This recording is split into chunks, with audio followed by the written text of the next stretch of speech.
Oh boy. Hey.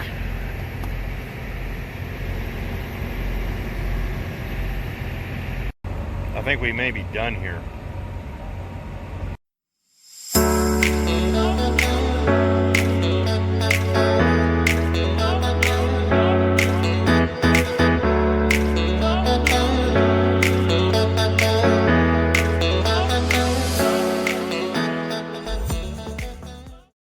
So, we're having some trouble. We're sitting here just popping all sorts of codes, and this is just a start. What's happening is I think antifreeze is getting all over the electronics, and it's causing havoc. So, got to make some phone calls. So we're on our way to try to make it home now. It's about 3:30 in the morning, maybe 4. Woke up to a flat tire. Yep. Yay.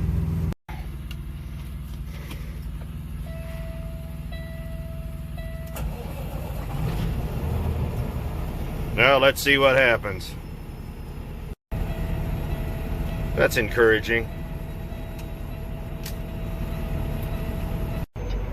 Typical, they had no working air. I could hook up my air hose, but it seems to take forever.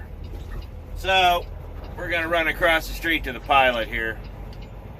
2 separate places, nobody has working air, so I ended up pulling out my hose like I didn't want to. So let's hit the interstate and see what happens.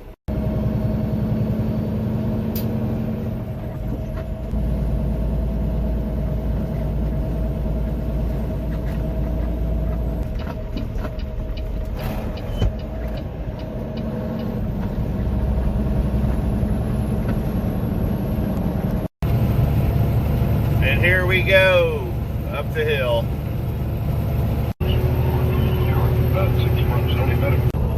Well, that didn't take long.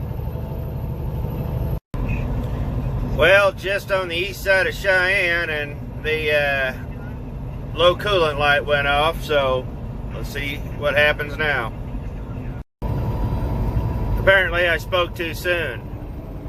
That's back. And it's off again. This is going to be a very long day.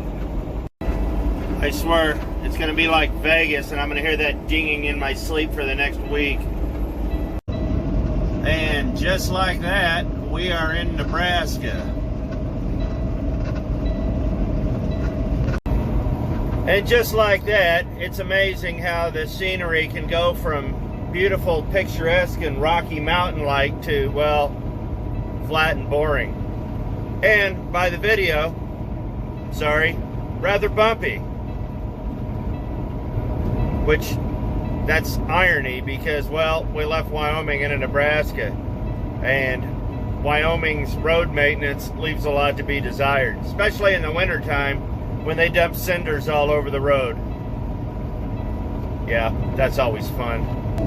It's still fairly picturesque, but you gotta be into it.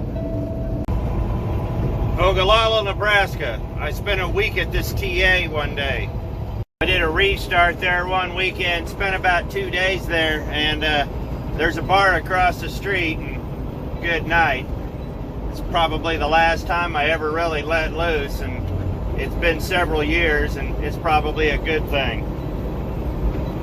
But the low coolant light's still on, but, well, we're still trucking, so we're gonna get maybe another hour down the road, and we'll pull over and check everything. The one thing I've noticed about this that's going on is, and a lot of you guys know this too, when you get familiar with your vehicle, is that there seems to be a particular cadence that follows. If you hit a certain temperature, or you hit a certain this or certain that, certain things happen. So you kind of fall into a rhythm, and as long as everything maintains what it's supposed to be doing, that's pretty much all you really want. I noticed that if my temperature drops too far, the coolant light comes on, and then I get a ESM code of 111, which is just an electrical code for the ECU. But that code will quickly go away, but once I've been hitting around 190 to 200, suddenly the low coolant light goes off. So it's kind of just going back and forth, but we still need to get out and check the coolant levels and make sure everything's well, which we're going to do in about an hour or so. But just one of those weird things you have to learn how to do. But the temperature's maintaining, the oil temperature's maintaining. I have one code popped right now that's not a big deal, so let's get past the scale in North Platte, and we'll park somewhere on that side and we'll check it out. And after 2.5 hours of this thing being off, it's on again. But the temperature's holding steady, so we will watch it carefully, and I'm going to be pulling up here to get some fuel here in a bit, and we'll pop the hood and take a look, and I'll guarantee you it's not going to be pretty. So I've got to get up here to Aurora, Nebraska, and we'll check it when we get there. And I'm only about 20 minutes out, so watch the temp and see what happens. So here we are in Aurora, Nebraska, and the minute I pull in, more check engine lights. I got that one, and that's going on. We got the pump going, so let's look real quick. It's a mess under there. Not as bad on this side, but we're gonna have to pop the hood. That's antifreeze. And that's antifreeze. So let me finish fueling here, and we'll get this thing parked, and I'll get it shut off, and we'll pop the hood, and we'll see what's going on. A lot of people have been telling me I need to loosen up the radiator cap. Let me show you why that's not going to work here. This stuff is really under pressure, so watch this. I'm going to loosen it up.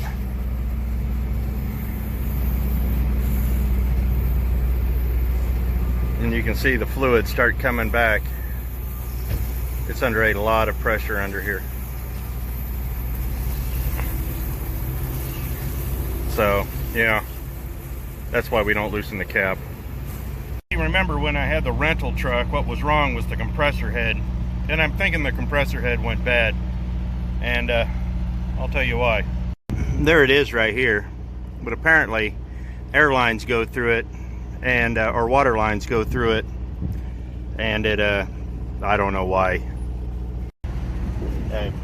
I guess that uses antifreeze to cool the compressor, and apparently if you get some bad seals, it will start putting pressure into the cooling system. So I believe that's what's happened here. I mean, it's the only, we've gone through everything. I'm not, you know, making oil. I'm not, everything else is running flawlessly. I'm getting a lot of check engine lights because of antifreeze all over everything. But we'll get this up to the shop, and we'll get it washed out, and I'll get my tire fixed, and then we'll have to take it to Kenworth or Peterbilt or wherever we'll take it. So I guess let's just close this hood and get back on the road. Okay, let's fire this thing up. Fires right up. Let's see what happens now. Okay, so the one code went away. Have the diagnostic screen up. That one's back. My half-hour break is up. We'll put this thing back on the road and see what happens. The important thing is I know the nuances now, like I talked about earlier. I filled up the coolant. This should go away here shortly. We'll get back on the road. But the important thing is to watch your gauges, watch your temp. And we filled up, put 70 gallons in, so that'll be enough to get us back to where we need to be. So let's get going. The minute I got going, that light went off, so hit the interstate and get where we need to be. Well, they're back. Let's see. Well, we're not too far out.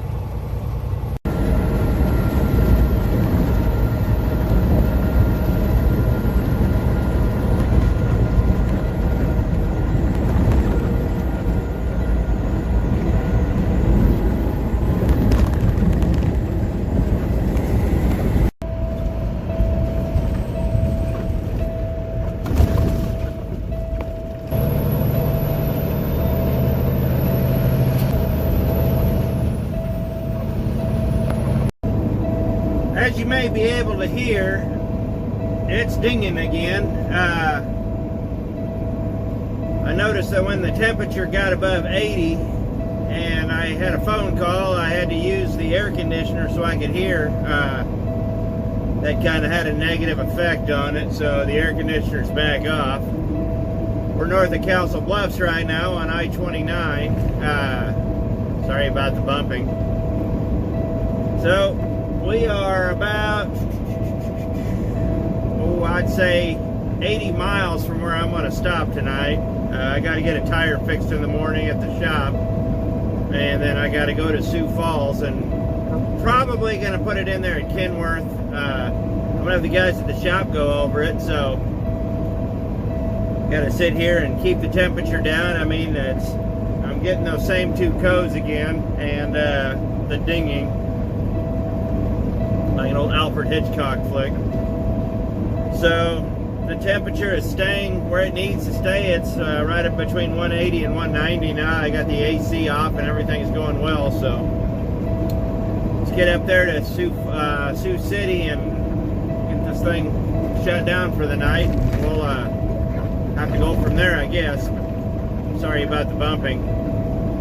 I don't know how it's going to be on video. It might get you a little seasick, so I apologize for that. Oh, I made it to Sioux City, or North Sioux City, South Dakota. Shop will be open in the morning. I got to get that tire fixed, and we're going to do a preliminary evaluation before we take it to a shop, figure out what we need to do. But let's take a look. I'm kind of scared. The lights, it never quit blinking. When I showed you the last time, it's been blinking ever since, so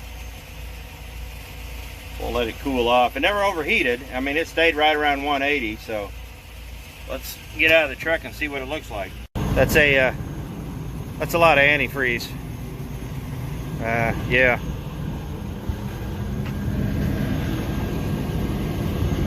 Oh wow, it's everywhere.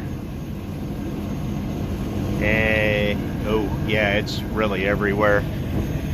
Let's see what the other side looks like. Yeah. I don't feel like screwing with it tonight, so I'll go ahead and just let it cool off, and in the morning we'll take it over to the shop and we'll just go from there.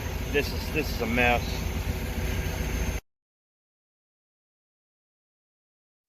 I had to do a voiceover because there's copyright music going on in the background of this clip, but as you see, there's antifreeze down the driver's side and passenger side of the truck and all over the engine, so got to get this washed off. Well, some time has passed. It was a fairly uneventful trip until I got, maybe about 10 miles out of Sioux Falls, and then all the bells and whistles and lights started, but then they went away.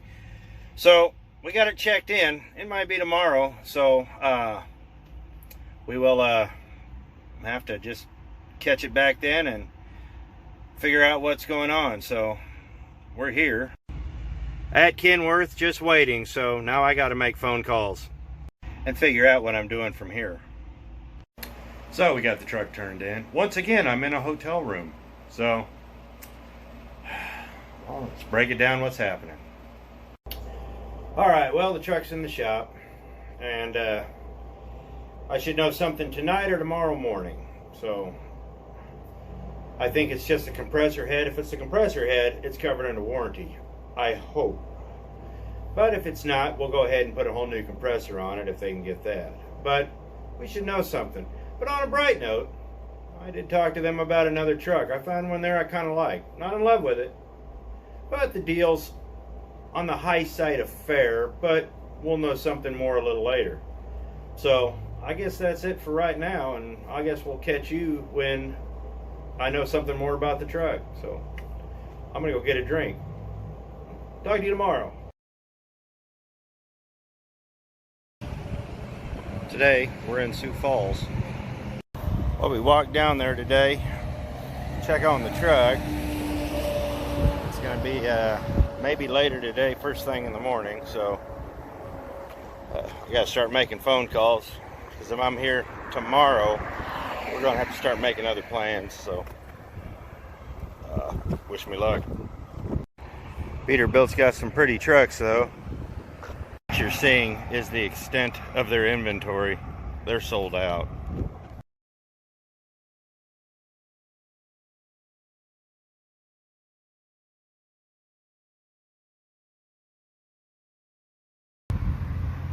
Well, we're on our way back to Kenworth. It didn't sound good over the phone. He said there's exhaust gases coming out of the coolant tank, so looks like I may have dropped a liner. Let's go see what's going on. So, as you probably guessed right now, I'm not sitting in my truck. I'm sitting in a rental. Didn't get a whole lot filmed. They didn't allow me to film there on site. Sorry about the glare. Truck isn't a lot worse shape than we thought. So, probably gonna get an in-frame. I was hoping to end this video a little differently, but it is what it is. So, I can't end the video on a note of triumph. Just on a note of continuation. So I guess we'll end this video here because, well, there's no point in going any further with it. I'm in a rental truck. I might talk a little bit about that, but it's an older 680.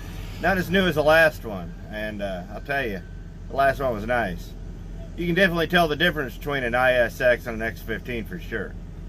So, that being said, I appreciate it. Thanks for watching. Keep you guys informed what's going on, and we'll see you next video.